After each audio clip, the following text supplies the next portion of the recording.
Olá pessoal, tudo bem? Tô eu de volta, professora Windes Brazão Ferreira, PhD. Nesta semana, nós temos como foco um tema muito importante no que diz respeito a esse contexto dentro do qual a gente vem navegando nas últimas semanas, não é? Que é exatamente o estudo, a construção, ou o início da construção da sua dissertação ou da sua tese.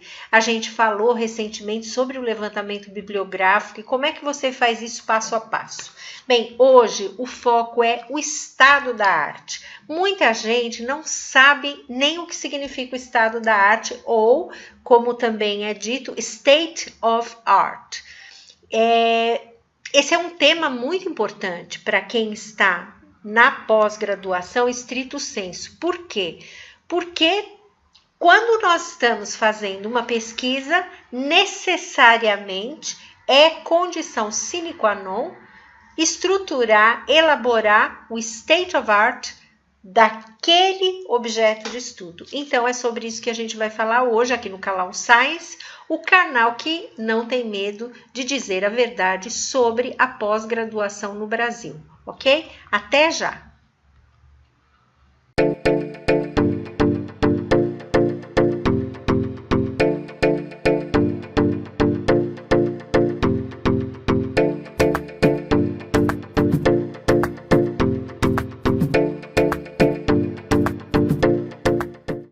Oi, pessoal! Então, hoje a gente vai falar sobre estado da arte ou state of art. Primeiro, o que é importante a gente saber? O que é o estado da arte? O estado da arte, a gente poderia dizer que é o nível mais alto ou mais elevado de conhecimento produzido pela ciência em um determinado campo de estudo. Então, o que é que existe sobre hoje, por exemplo, sobre autismo? Quais são as teorias que tratam do autismo? Quais são as abordagens de reabilitação ou terapêuticas para as pessoas autistas ou com TEA, né? Transtorno do espectro do autismo? Quando é que a terminologia mudou de autismo para TEA? Por que a terminologia mudou? Se ela mudou, tem uma razão por trás disso. No Brasil, especificamente, o que as pessoas estão fazendo em termos de produção científica sobre as pessoas autistas ou sobre o autismo? Ou sobre a educação das pessoas dentro do espectro do autismo. Existem trabalhos sobre as famílias, o que elas vivem? Existem trabalhos sobre as mães? Quais são as experiências das mães de pessoas autistas? Por exemplo, se nós entramos no Facebook hoje, o meu Facebook, ele é um Facebook de trabalho, é o meu nome, Windes Ferreira. Se você entrar lá, você vai ver assim uma infinidade de postagens sobre grupos de mães ou mães, individualmente falando, que falam sobre as suas experiências como mães de pessoas com crianças, jovens ou adultos autistas e também outras deficiências.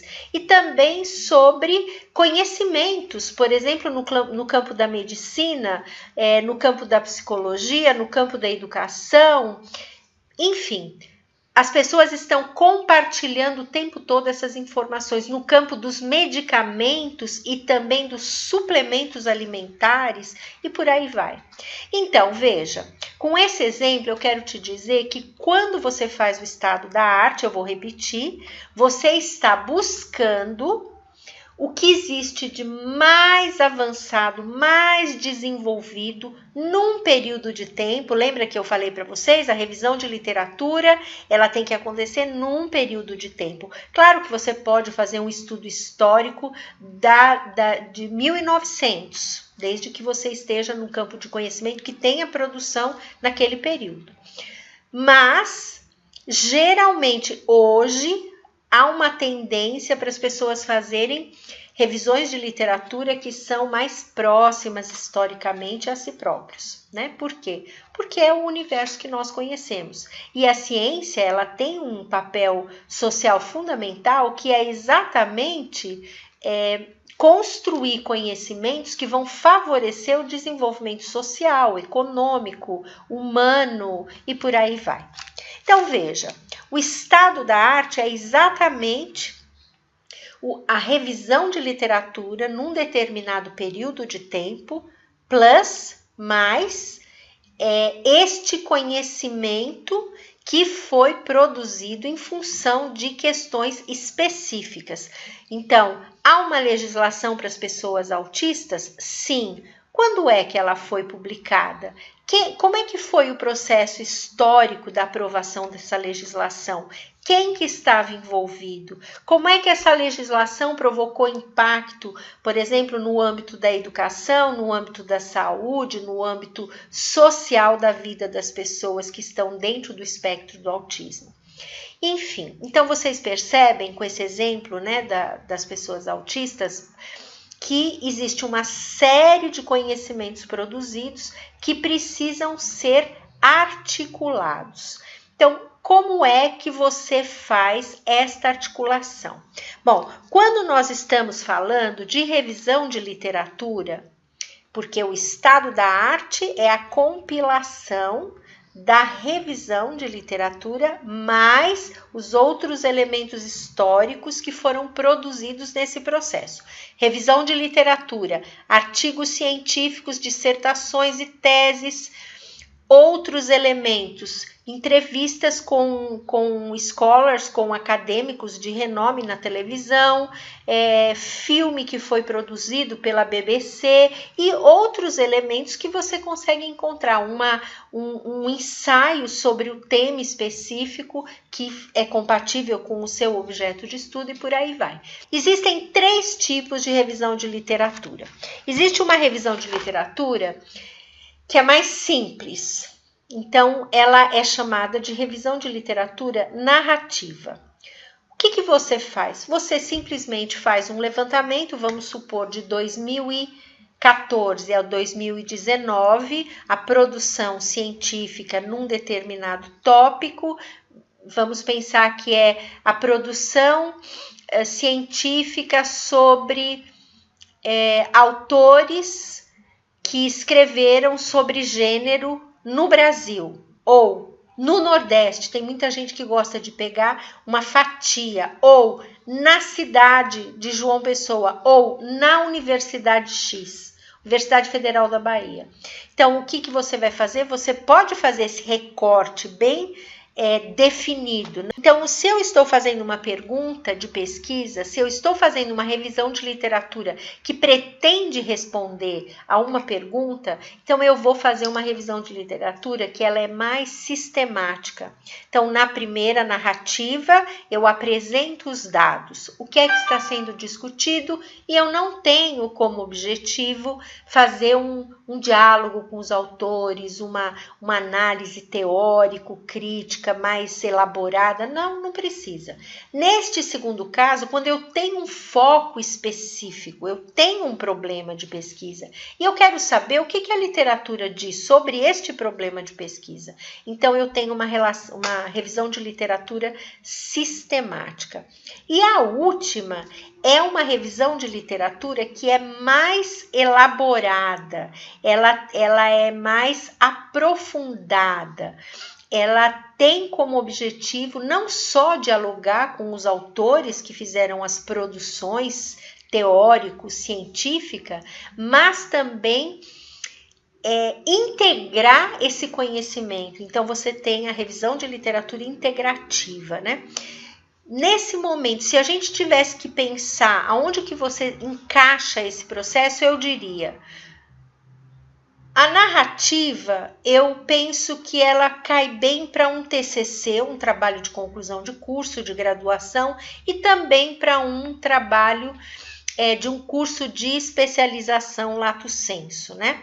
Eu acho que ela é apropriada, sem problema nenhum, porque o nível de exigência científica não é tão significativo.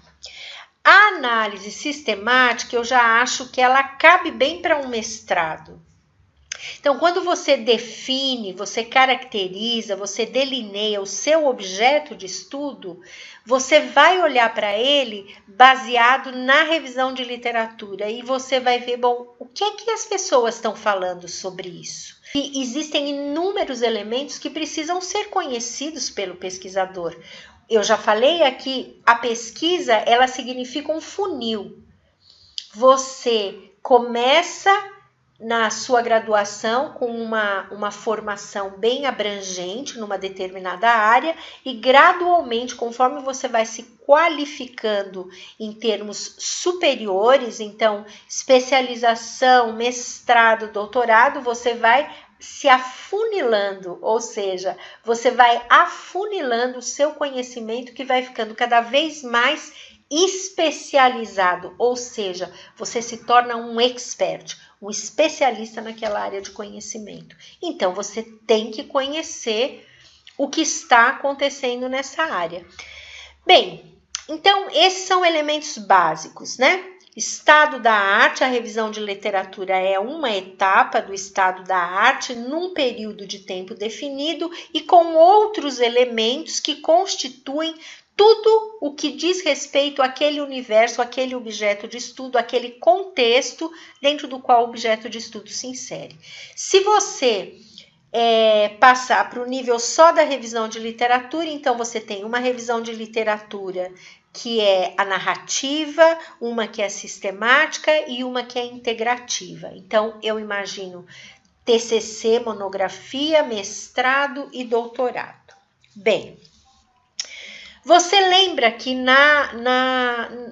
no vídeo passado eu falei para vocês, quando nós estávamos falando de revisão de literatura, eu falei para vocês sobre a construção de um quadro, onde você ia colocar o nome do autor, eram 4 colunas, o nome do autor, o título do trabalho, o resumo e uma parte para observações ou comentários da sua parte.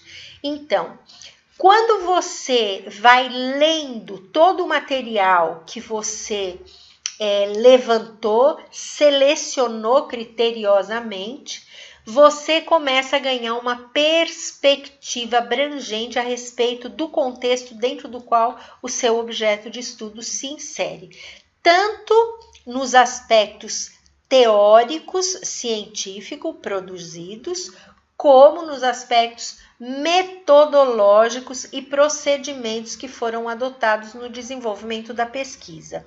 Claro que nesses 2 níveis você tem um grupo, um conjunto de soluções, interpretações, conclusões que precisam ser discutidas, utilizadas como fundamento para compreender o seu objeto de estudo.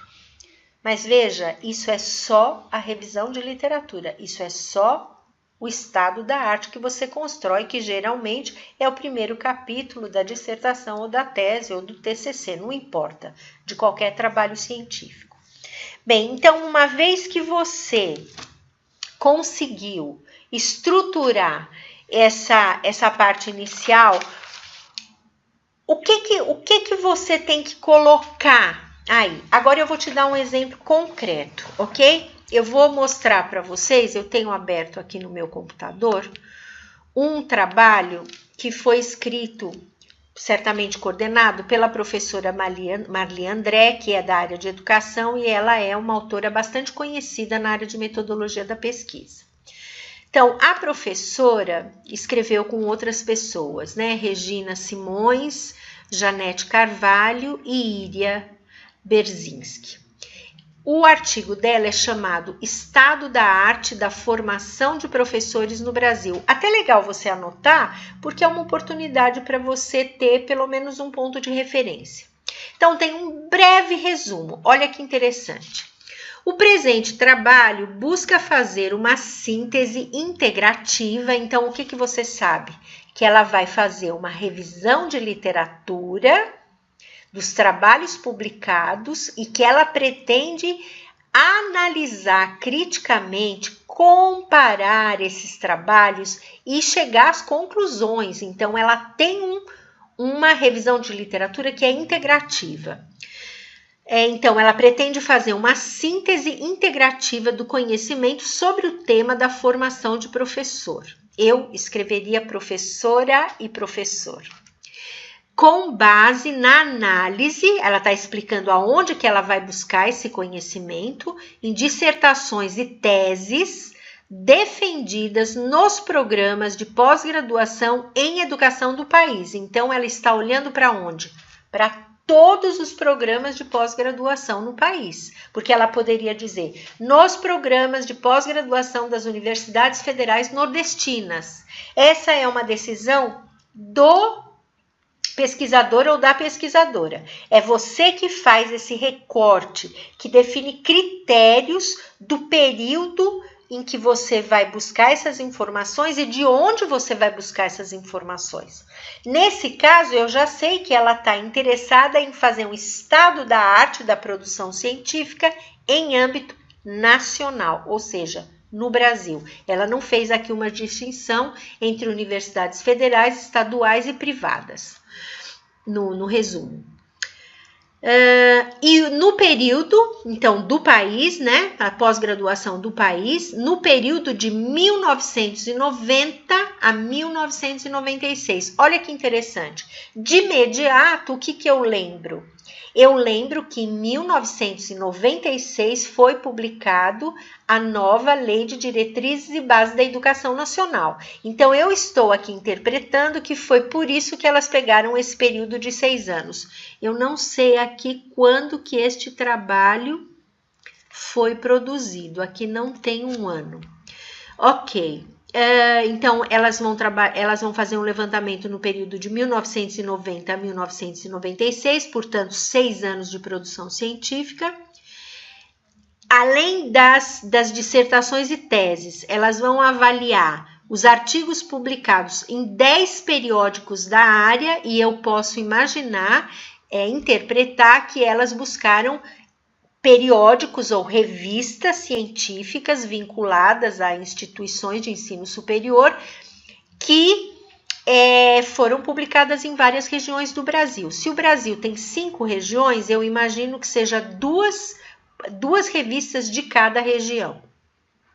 Aí ela definiu para os artigos o período de 90 a 97, quer dizer, abriu um ano a mais, são 7 anos de publicação. E, além disso, das pesquisas apresentadas no grupo de trabalho de formação de professores da ANPED no período de 92 a 98. Então, se nós olharmos para o período exato da revisão de literatura, do levantamento bibliográfico para se elaborar a revisão de literatura, da produção científica sobre formação de professores no Brasil, eles estão fazendo 8 anos, de 90 a 98. Bem, aí ela começa o artigo, não faz uma introdução e vai, o que não é comum, e vai direto para o que dizem as dissertações e teses. Aí ela começa, o exame das dissertações e teses defendidas no período de 90 a 96 mostra que a produção discente, ou seja, dos estudantes, quase dobrou neste período, ou seja, quando ela olha, ela provavelmente tem uma referência da produção de 1990 e quando ela chega em 1996, ela vê que a produção dobrou. Então, essa é uma conclusão evidente a partir da análise dos dados, né? Passando, aí ela dá dados objetivos, passando de 460 em 1990 para 834 em 1996. O número de trabalhos sobre formação de professores, porém, não acompanhou este crescimento. Então, ela está comparando com o número de trabalhos, ou seja, artigos publicados. Embora tenha aumentado de 28 para 60, neste mesmo período, mantendo uma proporção instável de 5 a 7% sobre o da produção discente. Então, veja que ela está dando elementos sobre essa produção. Aí ela diz... dos 284 trabalhos sobre formação de professores produzidos no período de 90 a 96, 216 ou 76% tratam do tema da formação inicial, ou seja, a graduação.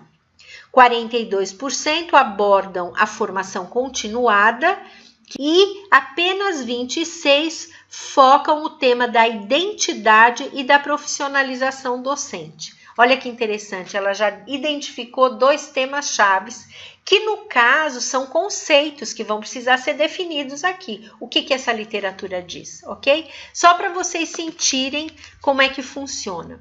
Aí ela está apresentando teses e dissertações. Depois elas passam para o que dizem os artigos dos periódicos ou das revistas científicas. Começa. Foram analisados um total de 115 artigos publicados no período de 90 a 97 em 10 periódicos, selecionados com base nos critérios de expressividade e acessibilidade. Não sei o que elas querem dizer com expressividade, tá? Talvez relevância dentro da área, considerando-se a importância da instituição divulgadora e sua circulação nacional. Sim, então eu entendi.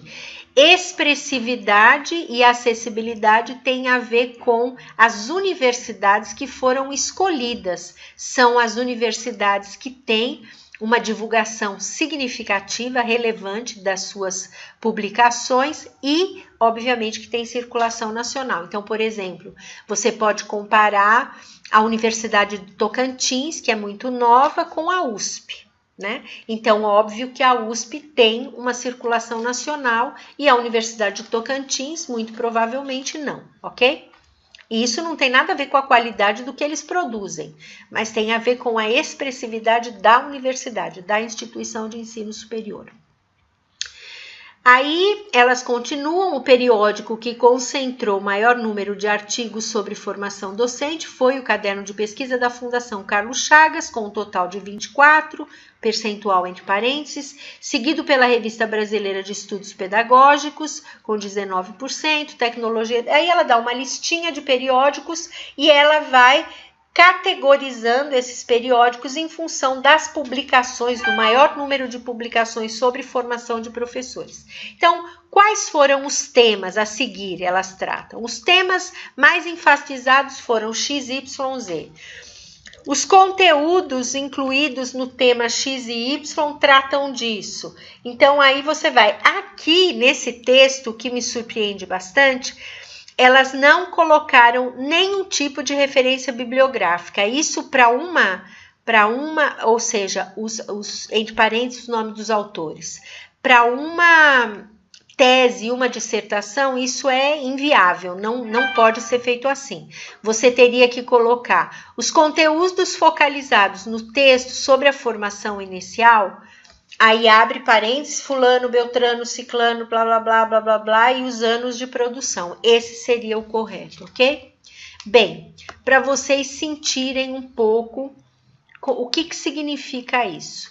E aqui ela está chamando de estado da arte, mas é, na verdade, uma revisão de literatura. Em princípio, eu não li o artigo, só fiz uma busca na internet para dar para vocês como exemplo e eu acredito que eles devam ter feito uma análise, porque lembra que é uma revisão de literatura integrativa, então certamente elas fizeram uma análise dentro do contexto político, social, sobre essa produção científica na área de formação de professores.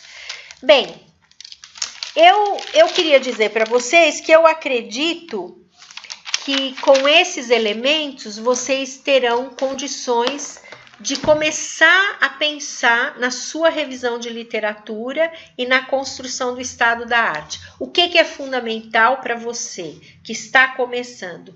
É fundamental que você, desde esse princípio de mestrado e doutorado, que você comece a fazer aquele quadro e colocar todas as referências que você encontra e selecionar os artigos, as dissertações, as teses produzidas relacionadas ao seu objeto de estudo, ok?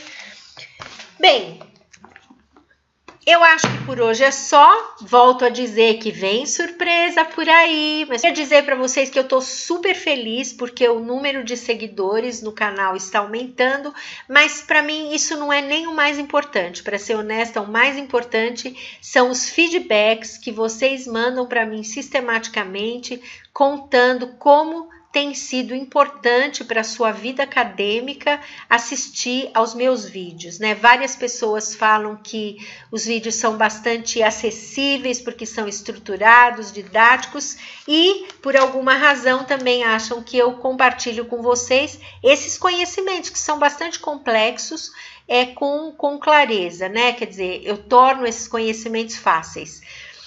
E eu devo confessar para vocês, como eu já disse numa outra oportunidade, essa é uma área que eu tenho a maior paixão. Eu amo pesquisa, ciência, metodologia de pesquisa, tenho feito isso nos últimos quase 25 anos e cada vez mais acredito que nós, pesquisadores e pesquisadoras, em qualquer país, temos um papel fundamental. E se eu puder despertar esse amor pela ciência e pela pesquisa em alguns de vocês, eu já vou ficar feliz bastante com essa situação toda, ok? Bom, namastê, eu volto em breve, vou fazer uns pacotes de temas e vou divulgar com antecedência, porque daí fica mais fácil para você saber, ó, isso me interessa, ok? Namastê e até a próxima. Ah, não se esquece de clicar curtir e também compartilhar com seus colegas. E quando você compartilhar, fala para eles seguirem o canal e ativar o sininho de notificação, tá bom? Tchau!